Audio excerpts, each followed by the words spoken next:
The desert sun cast long shadows across the barren landscape, painting the world in shades of blood and gold.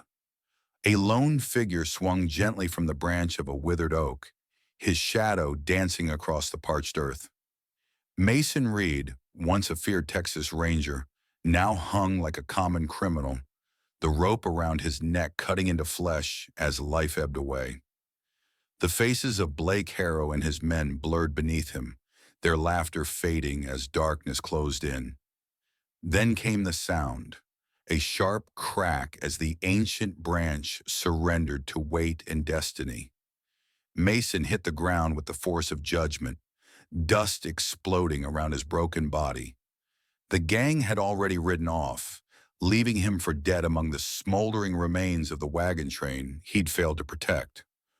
They never looked back to see the miracle, the shallow rise and fall of his chest as life refused to surrender. Hours later, consciousness returned like a vengeful spirit. Mason's eyes snapped open to a sky painted crimson. His hand instinctively reached for his throat, feeling the raw, mangled flesh where the rope had burned its signature. With trembling fingers, he drew his bowie knife and cut away the remaining noose, each breath a searing reminder of his failure. Around him lay the charred remains of men, women, and children he'd sworn to protect. The settler convoy from Yuma had trusted him, paid him good money for safe passage. Among them had been Jefferson Miles, a government agent carrying documents that could bring down a network of traitors and murderers operating along the border. Those documents were now gone, along with any hope of justice through legal means. Mason crawled to a nearby stream, each movement a battle against broken ribs and the crushing weight of shame. The water's surface reflected a face he barely recognized. Bloodshot eyes in hollowed sockets, a throat darkened by rope burns, and a gaze hardened by the birth of something terrible. Vengeance. A discarded Colt single-action Army revolver lay half buried in the dirt where Harrow's men had tossed it after taking Mason's gun belt. He wiped it clean, checking the cylinder. 3 bullets remained. With methodical precision, he extracted the cartridges, then used his knife to scratch 7 names into the walnut grip, the men responsible for this massacre. Blake Harrow's name he carved deepest, the knife biting into the wood like it would soon bite into flesh. 1 bullet for each, he whispered, his voice a ragged remnant of what it had been. That's the only justice left. As the sun rose on the second day, Mason followed the distinctive tracks left by Harrow's wagon, a peculiar mark on the left wheel where a horseshoe had been welded to the rim. Blake's idea of a lucky charm. Mason had once known everything about the man. They'd ridden together during the war, shared trenches and blood and brotherhood. Before Blake sold his soul for Confederate gold and betrayed their entire unit to a slaughter. Mason had survived then too, a habit that had become his curse. The trail led through Apache territory, a fact that would deter most men. Mason pressed on, his body moving mechanically while his mind cataloged every detail. The depth of the wheel ruts, the pattern of horse droppings, the occasional discarded bottle. Harrow had never been one for subtlety.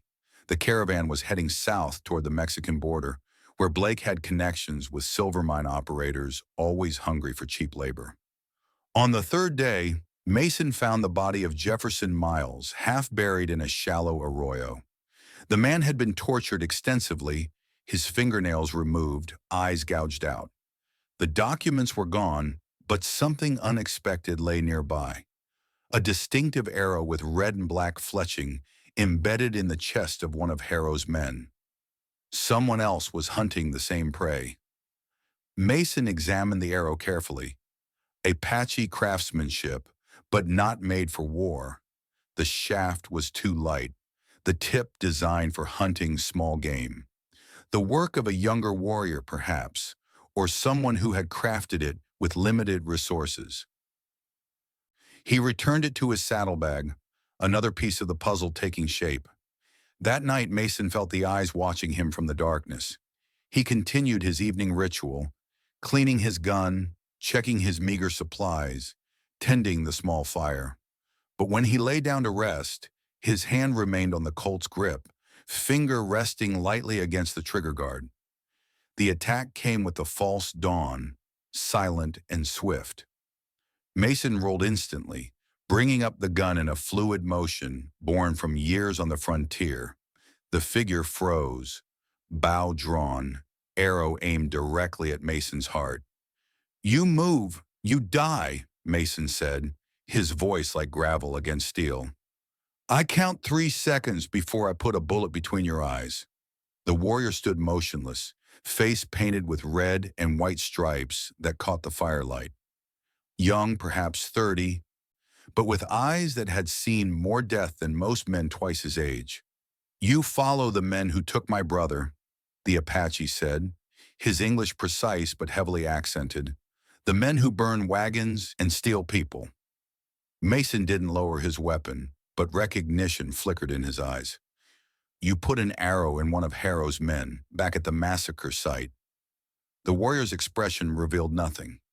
"He was dying already. I wanted information." With deliberate slowness, Mason sat up, gun still trained on the intruder. "Name's Mason Reed. Those men strung me up and left me for dead. I'm hunting them down, every last one. I am Swift Eagle of the Mescalero Apache.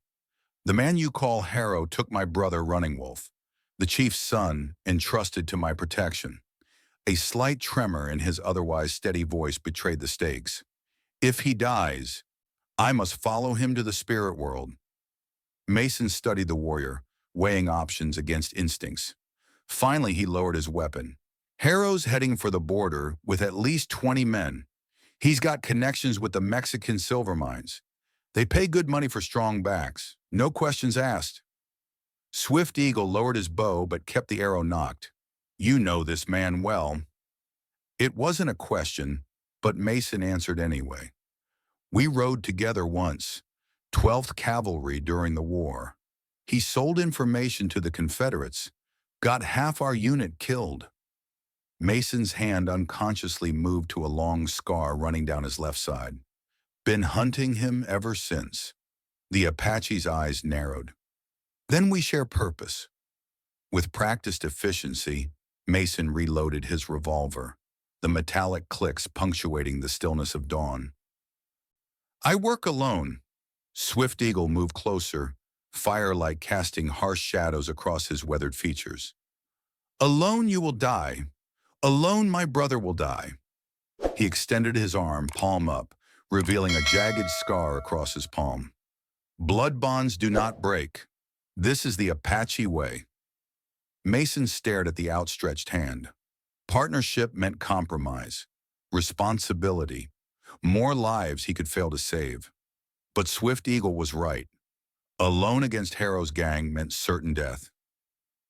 "Your brother," Mason said finally. "What does he look like?" 17 summers, tall for our people. Where's the mark of the eagle on his chest?" Swift Eagle replied, a father's pride bleeding through his warrior's composure. "He will not submit easily to capture. This worries me." Mason holstered his weapon and stood, decision made. "Then we ride at first light. But understand me clearly, Harrow is mine to kill." Swift Eagle nodded once, agreement sealed without further words. As the warrior turned to prepare his horse, Mason caught a glimpse of something in his eyes, a mirror of his own consuming need for vengeance. It was a dangerous fire to share. They hadn't ridden 2 miles when Mason spotted the scout, a lone rider watching from a distant ridge, partially concealed behind a stand of scrub pine. Without a word, Mason dismounted, withdrawing his Springfield Model 1873 rifle from its scabbard. The weapon had been modified with a brass Malcolm scope, an expensive tool that had saved his life more times than he could count. 300 yards, Mason muttered, calculating windage and elevation with practiced ease. "Too far for most men." Swift Eagle watched with quiet intensity as Mason settled into position, bracing the rifle against a boulder. The Apache had seen white men's firearms before, but rarely employed with such calculated precision. Mason drew a slow breath, held it, and squeezed the trigger. The rifle cracked, sending echoes bouncing between canyon walls. Through the scope, he watched the scout jerk backward, clutching his chest before toppling from his saddle. "We need him alive," Mason said, already moving toward his horse, "at least long enough to talk." They reached the fallen scout within minutes. The man was clinging to life, blood bubbling from a lung shot that had missed the heart by less than an inch. Mason knelt beside him, recognition flashing in his eyes. "Dawson?" Blake's still scraping the bottom of the barrel for help. "I see." The dying man's eyes widened. "Reed! God damn! They said you was dead." "Not yet." Mason pressed the barrel of his Colt against the man's temple. "Where's Harrow taking the prisoners?" Dawson coughed, blood spattering his beard. "Silver Canyon. Old mine. But it don't matter none." A twisted smile spread across his pain-racked face. "You ain't stopping what's coming.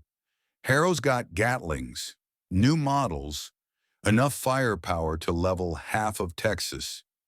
Swift Eagle and Mason exchanged alarmed glances. "Gatling guns? Where did he get military hardware?" Mason demanded, pressing harder. "Army shipment. Intercepted last week." Dawson's breathing grew more labored.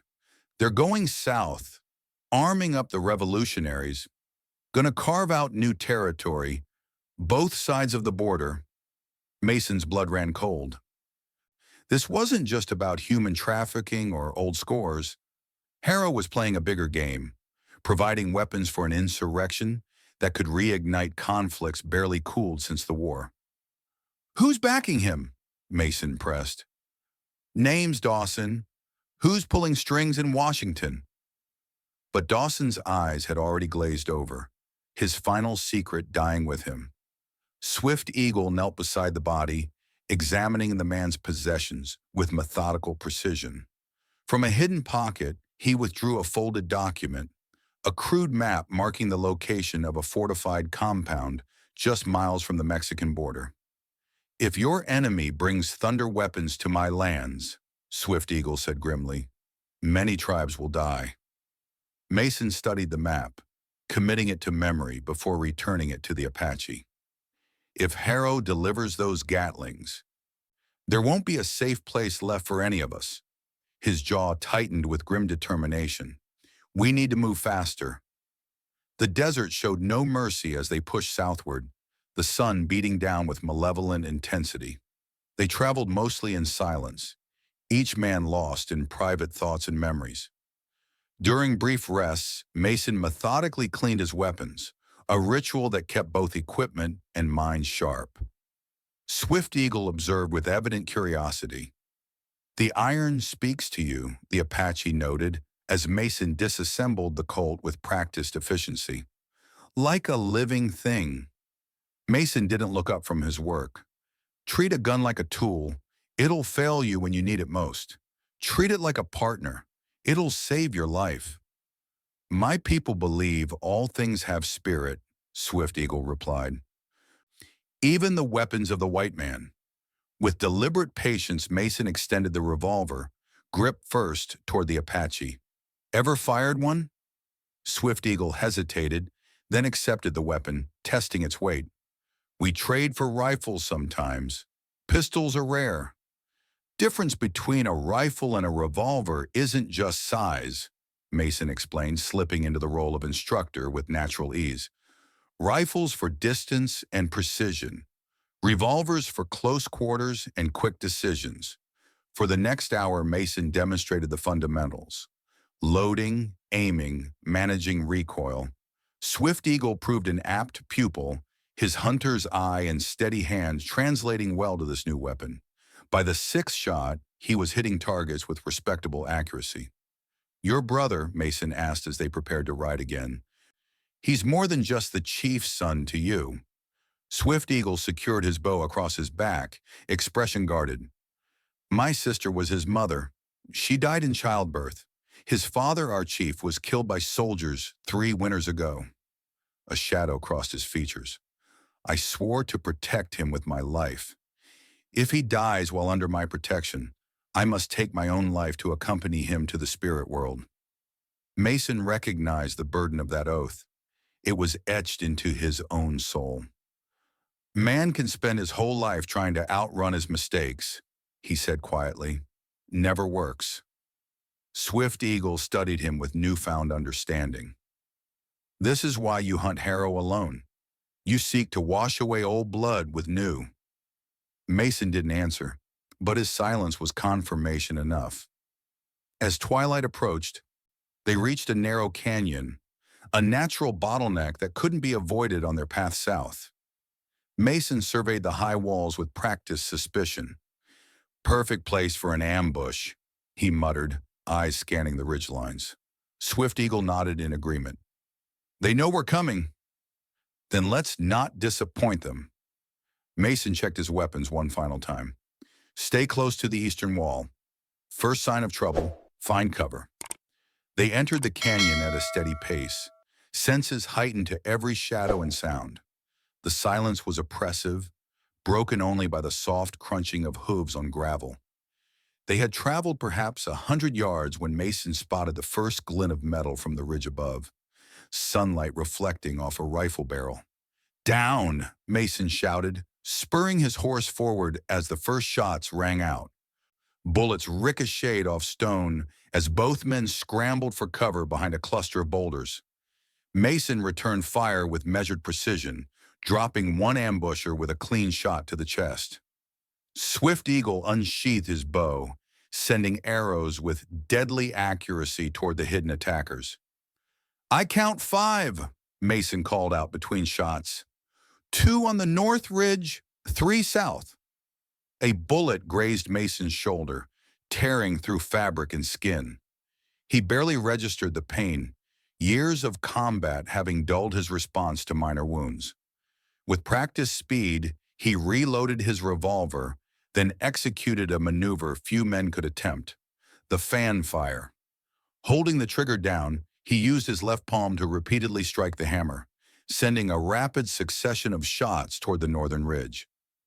2 attackers fell in quick succession, their screams echoing through the canyon. Swift Eagle moved like smoke, seemingly untouched by the hail of bullets. He closed distance with one attacker who had descended to the canyon floor, meeting him with tomahawk in hand. The clash was brutal and brief, a testament to the Apache's lethal efficiency in close combat. The remaining ambusher broke and ran, disappearing over the southern ridge. One got away, Swift Eagle noted, wiping blood from his weapon. Good, Mason replied, examining his wounded shoulder. Let him run back to Harrow. Let him tell what's coming. Swift Eagle approached, eyes fixed on Mason's injury. The bullet is still inside. Mason nodded grimly. Wouldn't be the first time. He tore a strip from his bandana, binding the wound with practiced efficiency. There's an old mission 2 miles south. We can rest there. Tend to this properly. The abandoned mission stood like a sentinel against the darkening sky, its adobe walls crumbling, but still offering sanctuary from the merciless desert. Inside, they found a small cistern of rainwater, enough to clean wounds and quench thirst. As Swift Eagle helped extract the bullet from Mason's shoulder, a strange sense of camaraderie developed between them. The unspoken brotherhood of warriors united by purpose. You were a holy man once, Swift Eagle observed, noticing how Mason arranged small items from his pack into the shape of a cross. Mason's expression darkened. Chaplain in the 12th, tended souls before I started collecting them. He winced as Swift Eagle applied a poultice of desert plants to the wound. God and I came to a disagreement during the war. Haven't spoken much since. The Apache nodded in understanding. My people believe the spirits walk with us always, whether we acknowledge them or not.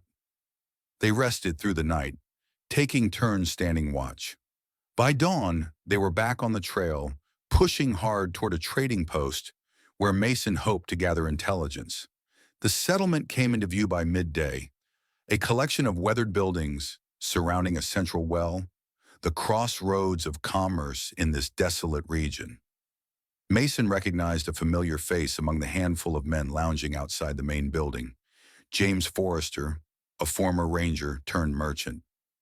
Relief flooded through him at the sight of a potential ally. "Forrester?" Mason called out as they approached. "Been a long time." The grizzled trader squinted in disbelief. "Mason Reed? Heard you were swinging from a tree somewhere near Yuma. Rumors of my death were premature." Mason dismounted, keeping his voice casual despite the urgency of their mission. "Need information? Harrow's gang. They've been through here." Forrester's expression darkened. 2 days ago, 20 men, heavily armed, had wagons covered with canvas, wouldn't let anyone near them. "Prisoners underneath," Swift Eagle stated with certainty. Forrester eyed the Apache warily before turning back to Mason. "What's your interest in this, Reed? Thought you'd hung up your guns after that business in El Paso." "Personal matter," Mason replied tersely. "Harrow say where they were headed?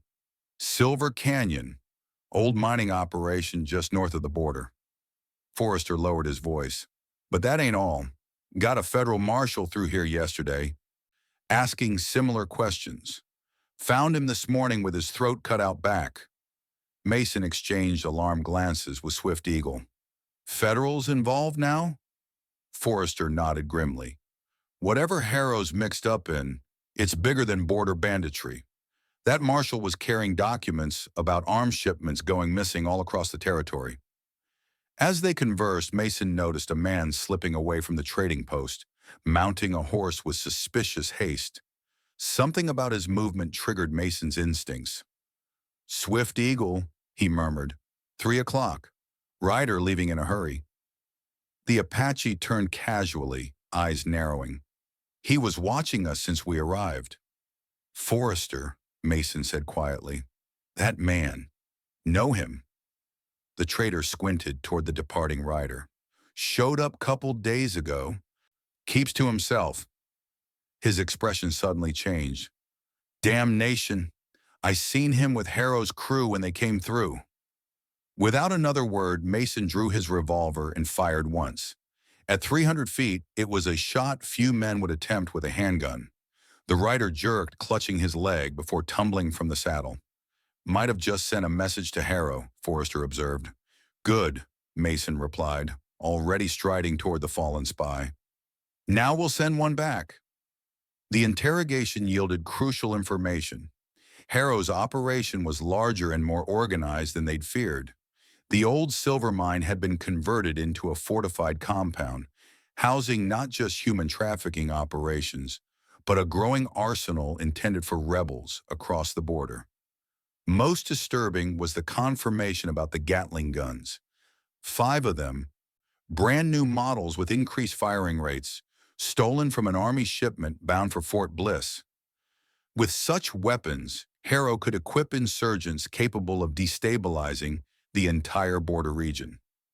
"There's more," the spy gasped, blood seeping through the makeshift bandage on his leg. "Got a manifest, important names, people in Washington." From his boot, the man extracted a folded paper. Mason scanned it quickly, his expression hardening at what he found. A list of conspirators, including a sitting U.S. senator and several military officers. "Sons of bitches," Mason muttered. "Half these men wore Union blue during the war. Now they're selling out their country for mining rights and private kingdoms." The implications were clear. This wasn't just about settling a personal score anymore.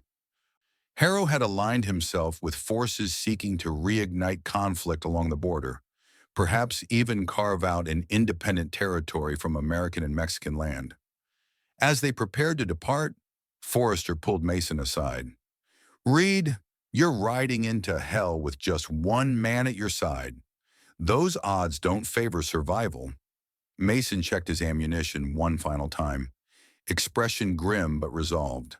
"Never been one to calculate odds, Forrester.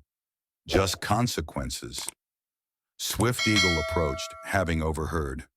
My people do not count chances. We make our own path.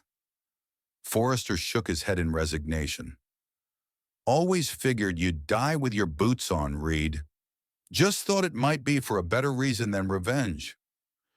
This stopped being about revenge the moment I learned about those Gatlings, Mason replied. Now it's about stopping a war before it starts. From a distant ridge, they surveyed Harrow's compound as sunset painted the desert in shades of blood and gold. The old silver mine had been transformed into a fortress. Stone buildings surrounded by wooden palisades, guards patrolling in regular intervals. In the central yard, prisoners were visible in makeshift pens, among them several Apache. There, Swift Eagle pointed, voice tight with emotion. By the smallest cage, that is Running Wolf. Through his scope, Mason could see a young Apache man, defiant despite obvious mistreatment. Around his neck, a distinctive eagle pendant confirmed his identity. And there's our bigger problem, Mason said, shifting his scope to a covered wagon where men worked to unload long, heavy crates. The Gatlings, 5 of them, just like the spy said. Enough firepower to massacre every settlement from here to San Antonio. Swift Eagle studied the compound layout. Many guards, high walls. How do 2 warriors overcome such odds? Mason's expression hardened with determined resolve. By making their strength into weakness, he pointed to various locations around the perimeter. Ammunition stores there, oil barrels for their lamps there, and Harrow, predictable as always, will have taken the mine foreman's office for himself, there on the upper level. As darkness fell, they formulated their plan. Mason would create a diversion at the southern perimeter, using black powder from his ammunition to fashion crude explosives that would target the compound's ammunition storage. During the ensuing chaos, Swift Eagle would infiltrate from the north, locate Running Wolf and the other prisoners. If things go wrong, Mason said as they prepared to separate, get your brother and ride east. Don't wait for me. Don't come back for me. Swift Eagle regarded him solemnly. This is not the Apache way. We do not abandon those who fight at our side. This isn't about honor, Mason insisted. It's about making sure someone stops those guns from crossing the border. If I fall, you're the only one left who knows what's happening here. The Apache warrior clasped Mason's arm in the white man's custom, his grip firm and resolute. We will meet again, in this world or the next. Under cover of darkness, they moved into position. Mason worked his way to the south wall, placing his improvised explosives with meticulous care. The guard patrols were predictable, changing every 20 minutes, a fatal flaw in their security. At precisely midnight, Mason struck a match and lit the first fuse.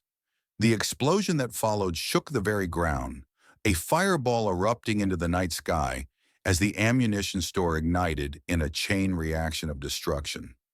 Shouts of alarm and confusion rose from within the compound as men scrambled to respond to the unexpected attack. Using the chaos as cover, Mason scaled the southern wall, Colt in hand. He moved like a ghost through shadows, years of experience guiding each silent step. 2 guards appeared around a corner, weapons drawn. Mason dispatched them with clinical efficiency. 2 shots, 2 bodies dropping soundlessly to the dirt. Across the compound, Swift Eagle had already breached the northern wall, moving with the natural stealth of a lifetime hunter. He located the prisoner pens quickly, using his tomahawk to break the crude locks. Among the captives, Running Wolf stood tall despite his wounds, eyes lighting with recognition. "Uncle," the young Apache whispered, "I knew you would come." "Save words for later," Swift Eagle replied, helping him and the others from their cage. "We must move quickly." Meanwhile, Mason had reached the main building, climbing the exterior stairs toward the foreman's office, where he knew Harrow would be coordinating the response to the attack. Through a window, he could see his old enemy, older now, a scar running down one cheek, but unmistakably the same man who had betrayed him years before. Mason crashed through the door, gun leveled at Harrow's chest. "Hello, Blake. Been a long time." Harrow froze, recognition and disbelief washing over his features. "Mason Reed." His hand moved slightly toward a drawer in his desk. "You always were too stubborn to die properly." "Hands where I can see them," Mason commanded, the Colt's hammer clicking back. "I've waited years for this moment. Don't make it shorter than it needs to be." Despite the gun aimed at him, Harrow maintained his characteristic arrogance. "Survived the hanging, I see. Disappointed?" Mason kept the Colt steady, finger tight on the trigger. "Impressed, actually," Harrow replied, hands raised slightly. "Always said you were the toughest bastard in the 12th. "The documents from the wagon train," Mason demanded. "Where are they?" Harrow's smile never reached his eyes. "You think this is just about some papers? This is about reshaping the future, Mason. The war never really ended, just moved to new battlefields." "You betrayed your country once," Mason said, advancing slowly. "Wasn't enough for you?" "I chose the right side." Harrow's composure cracked momentarily, revealing the true fanatic beneath. "The Union is a dying beast. We're building something better along this border, a new nation with new rules." Mason stepped closer, gun unwavering. "I didn't come for politics, Blake. I came for justice. For the men in our unit you sold out. For the families in that wagon train." "Justice?" Harrow laughed bitterly. "There's no justice in this world, Mason. Only power and those wise enough to seize it. Look at you, still clinging to a dead man's badge and principles that died with Lincoln." Outside, gunfire intensified as Harrow's men discovered the escaping prisoners. Blake's eyes flickered toward the window, calculating. Mason recognized that look, had seen it before the moment Harrow betrayed their unit. "You're finished, Blake," Mason said, voice dropping to a deadly whisper. "The manifest we found names every conspirator, the senator, the military contacts, all of them. Federal marshals are already moving." For the first time, uncertainty flashed across Harrow's face. "What manifest? What are you talking about?" Mason smiled coldly, recognizing the lie. "Your spy at the trading post had quite a lot to say before he died. The whole conspiracy's exposed." Harrow's expression darkened with genuine alarm. In that moment of distraction, his hand darted toward the desk drawer. Mason fired twice. The first bullet caught Harrow in the shoulder, spinning him. The second struck center mass. Blake Harrow collapsed against the wall, blood spreading across his chest, eyes wide with shock. "You always were the better shot," he gasped, life already fading. Mason knelt beside his dying enemy, watching the light dim in the eyes of the man who had once been like a brother. "It didn't have to end this way, Blake." Harrow's breathing came in wet, labored gasps, but his defiance remained. "You think you've won? This is bigger than me, bigger than you can imagine." Blood bubbled at the corner of his mouth as he forced out his final words. "The wheels, already turning, can't stop what's coming." With those ominous words, Blake Harrow, once brother in arms, now enemy, breathed his last. Mason quickly searched the office, finding what he sought: a leather portfolio containing documents, maps, and a coded ledger. The evidence needed to dismantle the conspiracy. He tucked them securely inside his coat and headed for the door. Outside, the compound had erupted into chaos. The remaining guards, realizing their leader was dead and their ammunition stores destroyed, began to flee into the night. Mason descended to the yard, documents secured inside his coat, to find Swift Eagle leading the freed prisoners toward the gates. Their eyes met across the compound, a moment of shared triumph in the midst of danger. But as Mason started toward them, Movement from a nearby roof caught his attention. A figure rose from hiding. Forrester, the man Mason had trusted at the trading post, leveling a rifle directly at Swift Eagle's back. "Forrester!" Mason shouted in warning, raising his own weapon. Too late, the rifle cracked, but it was Running Wolf who fell, having pushed his uncle aside at the last moment. Swift Eagle whirled in rage, bow coming up in one fluid motion, but Forrester had already taken aim for a second shot. Mason fired first. Forrester toppled from the roof, dead before he hit the ground. Swift Eagle knelt beside his fallen nephew, anguish evident even from a distance. Mason approached slowly, holstering his weapon. Running Wolf lay gasping, blood soaking his shirt from a chest wound. "Uncle," the young Apache whispered, "you came for me, as you promised." Swift Eagle gripped his hand tightly. "Save strength, we will find healing." Mason knelt opposite them, assessing the wound with grim experience. "Bullets lodged near his heart. Need to get him to a doctor. Fast." They worked together to stabilize Running Wolf, binding his wound as best they could before Mason helped carry him to a wagon. The other freed prisoners gathered around, offering assistance and protection as they prepared to leave the burning compound behind. "The nearest doctor is in Sierra Vista," Mason said. 2 days' ride north." Swift Eagle's expression was carved from stone. "He will not survive 2 days." Mason considered their options, weighing obligations against promises. Finally, he made his decision.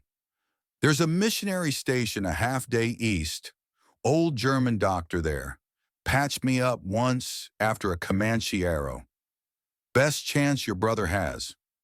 As dawn broke over the desert, they rode away from the smoldering ruins of Harrow's operation. Mason, Swift Eagle, Running Wolf, and the other freed captives. Behind them lay death and retribution. Ahead, uncertain hope. At the missionary station, Dr. Hoffman worked tirelessly to save Running Wolf's life. The bullet had missed his heart by less than an inch, but infection remained a deadly threat. For 3 days, Swift Eagle maintained a silent vigil beside his nephew's bed, never leaving, barely sleeping. On the 4th morning, Running Wolf's fever broke. He would live. Mason sent the documents found in Harrow's office to Army intelligence through trusted channels. Within weeks, arrests began across the territory. Corrupt officials, military officers, even the senator implicated in the conspiracy. The weapons plot had been thwarted, the border secured from the threat of insurrection. Justice, so long denied, had finally found its mark. Outside the small infirmary, Mason sat cleaning his weapons one final time. His personal quest for vengeance had evolved into something larger, perhaps even noble. The rope scar around his neck would never fade, but the weight of failure had begun to lift. Swift Eagle emerged from the building, exhaustion evident in his stance but relief visible in his eyes. "My sister's son will live." Mason nodded. "Good. That's good." "You saved him," Swift Eagle said. "Saved us both. You'd have done the same." Mason holstered his revolver and stood, looking westward where the horizon stretched endlessly. "I need to move on. Make sure the rest of Harrow's network is dismantled." Swift Eagle studied him with quiet understanding. "The path of a warrior does not end with one battle won. There are always new enemies to face." "It's not about enemies anymore," Mason replied. "It's about making sure what happened to us doesn't happen to others." From inside his shirt, Swift Eagle withdrew a small leather pouch suspended from a cord. "This belonged to my father, a protection totem. It guards the spirit on dangerous journeys." He extended it toward Mason. "Among my people, only blood brothers may share such medicine." Mason accepted the gift with solemn reverence, understanding its significance. "I never thanked you properly for helping me find Harrow." "No thanks needed between brothers," Swift Eagle replied. "Our paths join for a purpose. Now they separate for new ones." As Mason mounted his horse, supplies packed for the long journey ahead, Swift Eagle asked one final question: "Will you return someday to this land?" Mason looked back at the Apache warrior who had become more than an ally, a friend, a brother in the forge of conflict. A man doesn't know his own path until he's walked it, but I suspect our trails may cross again. With that, Mason Reed turned his horse westward, toward distant horizons where other battles awaited. The Colt revolver hung at his side, no longer bearing the carved names of enemies. Those debts had been paid in full. Now it represented something different, not an instrument of vengeance, but a tool of justice. As he rode into the setting sun, Mason reflected on the words he had once preached as a chaplain, long before war and betrayal had hardened his soul. The measure of a man is not found in the battles he wins, but in the principles he refuses to surrender. For the first time in years, he felt worthy of those words again.